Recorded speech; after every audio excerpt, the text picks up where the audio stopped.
नमस्कार दोस्तों, आप सभी का स्वागत है एक बार फिर से जेके आईटीआई मंत्रा के ऑफिशियल यूट्यूब चैनल में। और जैसा कि आप सभी ने टाइटल और थंबनेल से देखा है, डीआरडीओ सेप्टम 10 के लिए नॉन टेक के प्रश्नों की एक नई सीरीज शुरू कर रही हैं, जिसमें आपको 500 से ज़्यादा नॉन टेक के क्वेश्चंस मिलेंगे, साथ ही उनके आंसर्स मिलेंगे। और ये पूरी सीरीज यूट्यूब पर फ्री रहेगी। इसकी प्लेलिस्ट मर्ज कर दी है डीआरडीओ सेप्टम 10 के एग्ज़ाम वाली प्लेलिस्ट के साथ, तो आप वहाँ देख सकते हैं।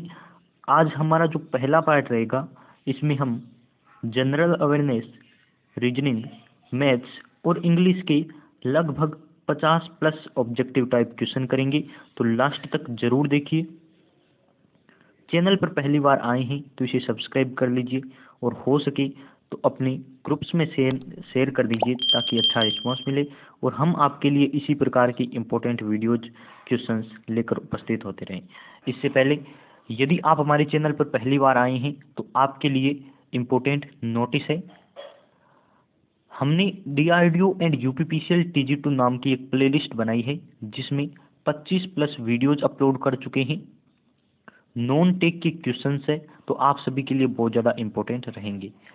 प्रत्येक वीडियो में कारण सहित उत्तर बताया है, यानी कि क्वेश्चन को एक्सप्लेन किया है, तो आप उन वीडियोज को जरूर देख लीजिए, आपके नॉन टेक की तैयारी हो जाएगी। यदि आप नॉन टेक में कमज़ोर हैं तो quantity aptitude, general awareness, reasoning और मैथ्स की 250 प्लस ऑब्जेक्टिव टाइप प्रश्नों का समावेश इस नाम से हमने एक ई बुक लॉन्च की है। यदि आप ये ई बुक डाउनलोड करना चाहते हैं तो आप हमें पर्सनल मैसेज कर सकते हैं।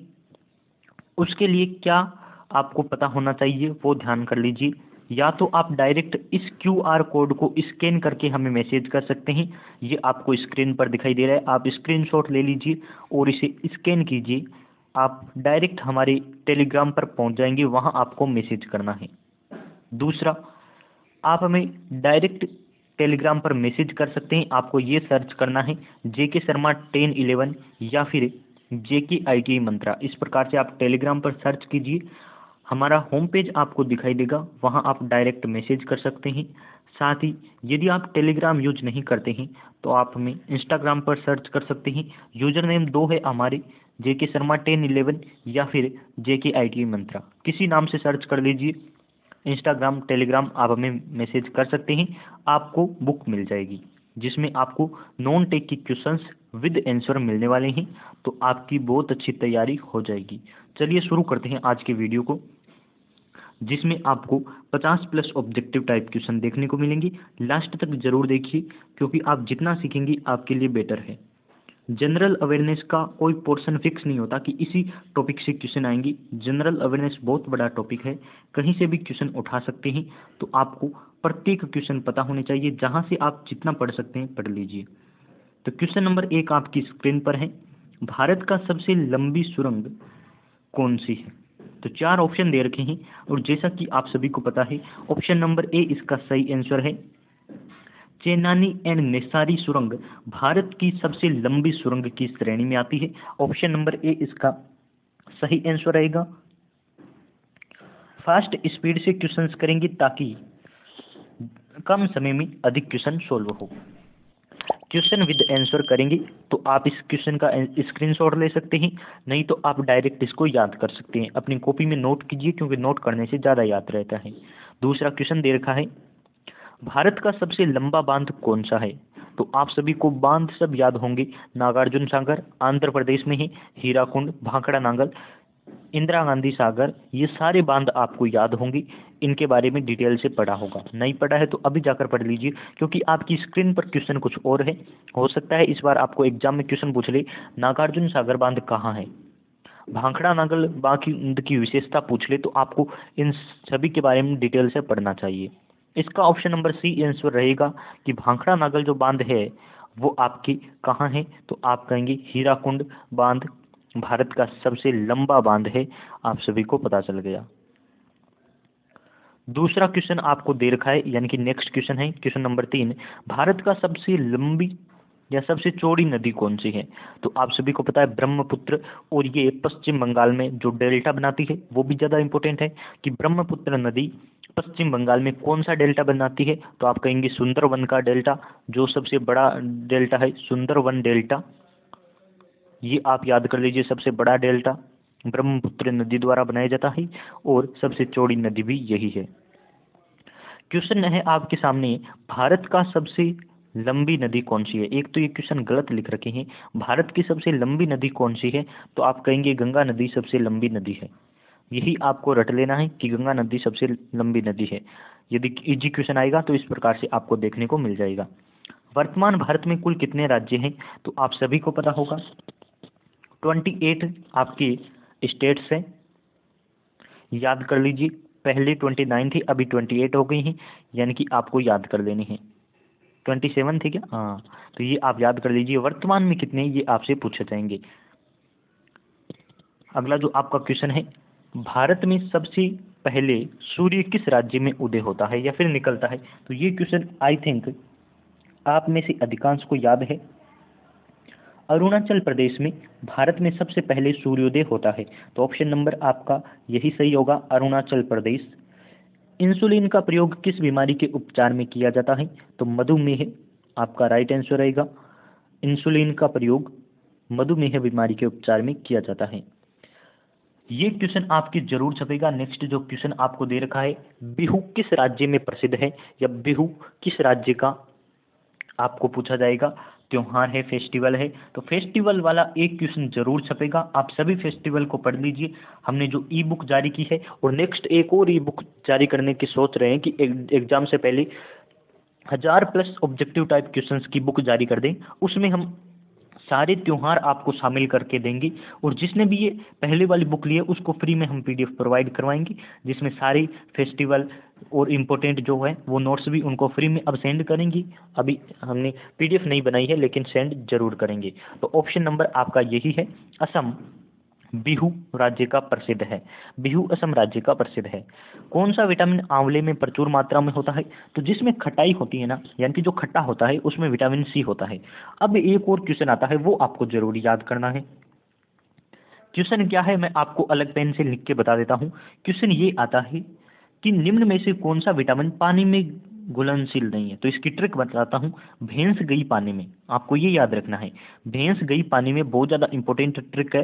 भैंस गई पानी में, भैंस यानी बी और से, या आपको ध्यान रखना है बी और सी, ये आपकी पानी में घुलनशील है। भैंस गई पानी में, निम्न में से कौन सा पानी में घुलनशील है? तो ये आपको ध्यान में रखना है। जलियांवाला बाग में गोलीबारी का आदेश किस जनरल ने दिया? तो आपको ये पूरा नाम याद करने की आवश्यकता ही नहीं है, बस आप इतना याद कीजिए कि डायर था। डायर ने गोलियां चलवा दी थी जलियांवाला बाग हत्याकांड 13 अप्रैल 1919। आपको पूरा याद होगा, 13 अप्रैल 1919 को आपकी जलियांवाला बाग हत्याकांड हुआ था, जिसमें जनरल डायर ने गोलियां चलाने का आदेश दिया था। और उसी जनरल डायर की हत्या किसने की थी, ये भी क्वेश्चन आ सकता है। या फिर उसको गोली किसने मारी थी? तो उधम सिंह ने जनरल डायर को गोली मार दी थी। याद कर लीजिए, इंपॉर्टेंट है, स्क्रीन पर लिखा हुआ है पूरा, कितनी आपको ध्यान में होनी चाहिए। वैसाखी के दिन अमृतसर में जलियांवाला बाग हत्याकांड हुआ था, ये भी आपको पता होगा क्योंकि बेसिक है ये तो। पटना का प्राचीन नाम क्या था? तो पाटलिपुत्र था पटना का, आप सभी को पता है। दिल्ली में लाल किला किसने बनवाया? तो मुगल बादशाह शाहजहां ने दिल्ली में लाल किला बनवाया, ये भी आपको पता होना चाहिए। ये तो पूरा जोक वाला टाइप है, यानी कि ये सब बच्चे बच्चे को याद है कि किसने बनाया। नेताजी सुभाष राष्ट्रीय खेल संस्थान कहाँ स्थित है? तो पटियाला इसका ऑप्शन दे रखा है, याद कर लीजिए, इंपॉर्टेंट क्वेश्चन है। स्पीड में करेंगे क्योंकि 50+ ऑब्जेक्टिव टाइप क्वेश्चंस को करने ही। अभी हमने बहुत कम क्वेश्चन किए हैं, यानी कि लगभग 15 क्वेश्चन भी हमारे हुए नहीं हैं। कर्क रेखा किन राज्यों से होकर गुजरती है? तो ये तो इंपॉर्टेंट क्वेश्चन है। आपको ऑप्शन देंगे कि कर्क रेखा किन राज्यों में से नहीं गुजरती है, तो 3 ऑप्शन इनमें से होंगे और एक ऐसा होगा जिसमें से नहीं गुजरती है, आपको वो सिलेक्ट करना है। समझ गए होंगे किस प्रकार से? तो ये याद कर लीजिए, राजस्थान, गुजरात, मध्य प्रदेश, छत्तीसगढ़, झारखंड, पश्चिम बंगाल, त्रिपुरा और मिजोरम। ये 8 आपके स्टेट हैं जिनमें से कर्क रेखा गुजरती है। यदि आपको इनमें से कोई भी ऑप्शन दिखाई अलग दे तो वो आपको समझना है, वहाँ से नहीं गुजरती। इसमें उत्तर प्रदेश नहीं है, तो ये भी आपको ध्यान में रखना है। हो सकता है उत्तर प्रदेश आपको ऑप्शन में दे कि किन में से नहीं गुजरती, तो उत्तर प्रदेश में से नहीं गुजरती। राजस्थान, गुजरात, मध्य प्रदेश, छत्तीसगढ़, झारखंड, पश्चिम बंगाल, त्रिपुरा और मिजोरम। कार्डामम पहाड़ी और इलायची पहाड़ी कहाँ स्थित है? तो केरल में स्थित है। कावेरी जल विवाद किन राज्यों के बीच है? तो कावेरी कर्नाटक और तमिलनाडु के बीच। किस राज्य के साथ न्यूम्यूर द्वीप के कारण भारत का विवाद है? तो बांग्लादेश के कारण। न्यूम्यूर द्वीप के कारण भारत का विवाद है बांग्लादेश के साथ। किस नदी को बिहार का शोक? तो ये इंपॉर्टेंट है, याद कर लीजिए, बिहार का शोक आपको पता होना चाहिए, कोसी नदी को कहते हैं। वो एक और इम्पोर्टेंट क्वेश्चन है कि अभी आपको दिखाई नहीं देगा, शायद लिया नहीं है इसमें, अगले वाले में लेंगे। बिहार का कोस, बिहार का शोक कोसी, बिहार को कोसी, तो बिहार का शोक कोसी। किस बंदरगाह को भारत का प्रवेश द्वार कहा जाता है? मुंबई बंदरगाह को भारत का प्रवेश द्वार कहा जाता है। और राजस्थान का सबसे नजदीकी कौन सा है बंदरगाह? तो आप कहेंगे कांडला गुजरात बंदरगाह राजस्थान का नजदीकी है। किस राज्य को समुद्र तट रेखा से लंबी है? गुजरात की सबसे लंबी रेखा समुद्र के साथ लगती है। किस स्थान पर 1911 में विश्व की प्रथम हवाई डाक सेवा प्रारंभ हुई थी? इलाहाबाद नैनी के मध्य 1911 में शुरू हुई थी। ये क्वेश्चन इंपॉर्टेंट है, याद, क्योंकि डीआरडीओ में बहुत ज़्यादा टफ क्वेश्चन अब पूछे जाएंगे, क्योंकि जैसा कि डीआरडीओ ने मॉक टेस्ट जारी किया है उसके अकॉर्डिंग क्वेश्चन टफ आएंगे थोड़े। कोंकण रेल मार्ग किस पर्वत श्रृंखला से गुजरता है? पश्चिमी घाट आपको याद कर लेना है। कोया जनजाति किस राज्य से संबंधित है? आंध्र प्रदेश से। कोलकाता और मुंबई को कौन सा दर्रा जोड़ता है? भोर घाट दर्रा कोलकाता और मुंबई को जोड़ता है। कौन सा बंदरगाह भारतीय सामुद्रिक व्यवहार का या व्यापार का पूर्वी द्वार कहलाता है? कोलकाता या हल्दिया। याद कर लीजिए, इंपॉर्टेंट क्वेश्चन है, हमें जल्दी जल्दी में करना है। अब एक्सप्लेन करेंगे क्वेश्चन, क्योंकि ऑब्जेक्टिव टाइप आ चुके हैं। संघीय प्रणाली के संबंध में निम्न में से कौन सा कथन गलत है? ऑप्शन चारों पढ़िए। ऑप्शन नंबर डी कह रहा है सरकार के दो या दो से अधिक स्तरों का सोपान होता है। न्यायालय में संविधान और सरकार के विभिन्न स्तरों की शक्तियों की व्याख्या करने की शक्ति निहित है। राज्य सरकार के पास स्वयं की शक्तियां होती है जिसके लिए वह केंद्र सरकार के प्रति जवाबदेह नहीं है।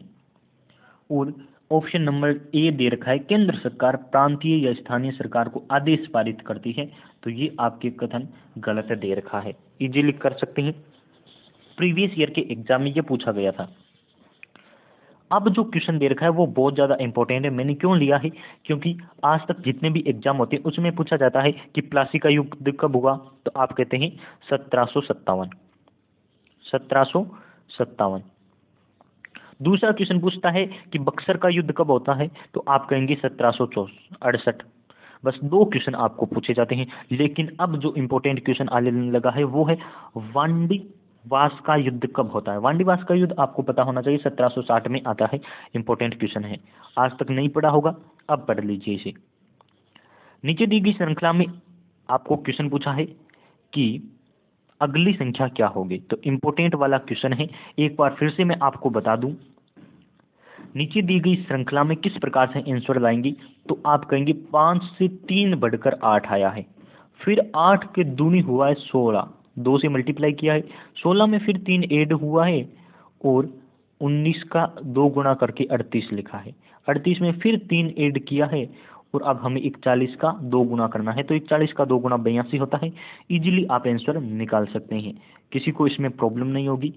कॉन्सेप्ट आपको समझना है, क्वेश्चन आप कर सकते हैं। कैसे करेंगे? पहले आपको 3 ऐड करना है, ये 3 ऐड कर दिए, फिर जो 8 आया उसे 2 से मल्टीप्लाई करना है, कर दिया, फिर हमें 3 फिर से ऐड करना है, 19 आया, 19 को 2 गुना किया 38 आया, 38 में 3 ऐड करेंगे और फिर 2 गुना करेंगे, हो गई, समझ आ गई? यस। 41 इंटू 2 कर दीजिए, 82 आपका आंसर आएगा। आप में से किसी को यहाँ तक प्रॉब्लम नहीं होनी चाहिए। चलिए फिर से एक बार बात कर लेते हैं। मैसेज कर दीजिए हमें, आपको बुक मिल जाएगी, यहाँ आपको ये आईडी का स्कैन दे रखा है, इजीली स्कैन कर सकते हैं, कोई प्रॉब्लम होने वाली नहीं है। साथ ही टेलीग्राम पर सर्च कर लीजिए, लिंक आपको डिस्क्रिप्शन में दे रखा है। बहुत सारे तरीके हैं हमसे कांटेक्ट करने के, चाहे तो कर सकते हैं आप। और ये आपके लिए 2 इम्पोर्टेंट, हमने डीआरडीओ के लिए अपनी प्रयास से हमारी मेहनत से आपके लिए किया है। एक प्लेलिस्ट बनाई है 25+ वीडियोज़ की, जिसमें आपको 300+ ऑब्जेक्टिव टाइप क्वेश्चंस मिलेंगे, 300 से अधिक ही होंगे। साथ ही ये बुक लॉन्च की है, जिसमें आपको इम्पोर्टेंट क्वेश्चन मिलेंगे, और जिसने भी बुक ली है सबका अच्छा रिव्यू है। आप भी बुक लिख कर देखिए, आपका भी रिव्यू अच्छा रहने वाला है। तैयारी को दीजिए रफ्तार हमारे साथ इस बुक को लेकर। बहुत बहुत धन्यवाद आप सभी का। वीडियो को ज़रूर शेयर करें, पसंद आया है तो लाइक करें, क्योंकि हम अगला पार्ट भी लेकर जल्द उपस्थित होंगे। धन्यवाद।